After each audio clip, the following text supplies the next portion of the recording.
ನಮಸ್ತೆ ಎಲ್ಲರಿಗೂ. ಗೋರಿಕಾಯಿ ಪಲ್ಯನ ಈ ಥರ ಒಮ್ಮೆ ಟ್ರೈ ಮಾಡಿ ತುಂಬಾನೇ ಚೆನ್ನಾಗಿರುತ್ತೆ.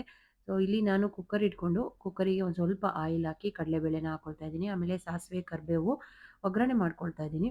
ಇದು ಹಾಕಿದಾದ್ಮೇಲೆ ಒಂದು ದಪ್ಪ ಸೈಜ್ ಈರುಳ್ಳಿನ ಕಟ್ ಮಾಡಿ ಹಾಕ್ಕೊಂಡೆ. ಇದು ಹಾಕಿ ಸ್ವಲ್ಪ ಫ್ರೈ ಆಗಲಿ. ಫ್ರೈ ಆಗುವಾಗ 1 ಸ್ಪೂನಷ್ಟು ಶುಂಠಿ ಬೆಳ್ಳುಳ್ಳಿ ಪೇಸ್ಟ್‌ನ ಹಾಕ್ಕೊಳ್ತಾ ಇದ್ದೀನಿ. ಸಣ್ಣದಾಗಿ ಹೆಚ್ಚಿಟ್ಟಿರೋಂಥ ಗೋರಿಕಾಯಿನ ಹಾಕ್ಕೊಂಡು ಚೆನ್ನಾಗಿ ಫ್ರೈ ಮಾಡ್ಕೊಳ್ಳೋಣ. ಇದಾದ್ಮೇಲೆ ಸ್ವಲ್ಪ ಅರಿಶಿನ ಪುಡಿ, ಆಮೇಲೆ ರುಚಿಗೆ ತಕ್ಕಷ್ಟು ಉಪ್ಪು, ಒಂದು ದಪ್ಪ ಸೈಜ್ದು ಟೊಮೆಟೊನ ಹಾಕೊಂಡಿದ್ದೀನಿ. ಸೊ, ಇದಾದ್ಮೇಲೆ ಖಾರಕ್ಕೆ ನಾನಿಲ್ಲಿ ಅಚ್ಚ ಖಾರದ ಪುಡಿ ಯೂಸ್ ಮಾಡ್ತಾ ಇದ್ದೀನಿ. 1 ಸ್ಪೂನಷ್ಟು ಧನಿಯಾ ಪುಡಿ, ಒಂಚೂರು ತೆಂಗಿನಕಾಯಿನ ರುಬ್ಬಿ ಹಾಕೊಳ್ತಾ ಇದ್ದೀನಿ ಈ ಪೇಸ್ಟ್‌ನ.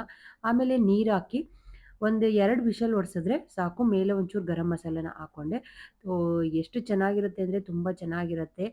ಇಲ್ಲಿ ರೊಟ್ಟಿಗೆ, ಚಪಾತಿಗೆ ಎಲ್ಲದಕ್ಕೂನು, ಇಲ್ಲಾಂದ್ರೆ ಅನ್ನದ ಜೊತೆನೂ ಸೈಡಾಗಿ ತಿನ್ಬೋದು. ಗೋರಿಕಾಯಿ ಪಲ್ಯನ ಈ ಥರ ಒಮ್ಮೆ ನೀವೆಲ್ಲರೂ ಟ್ರೈ ಮಾಡಿ.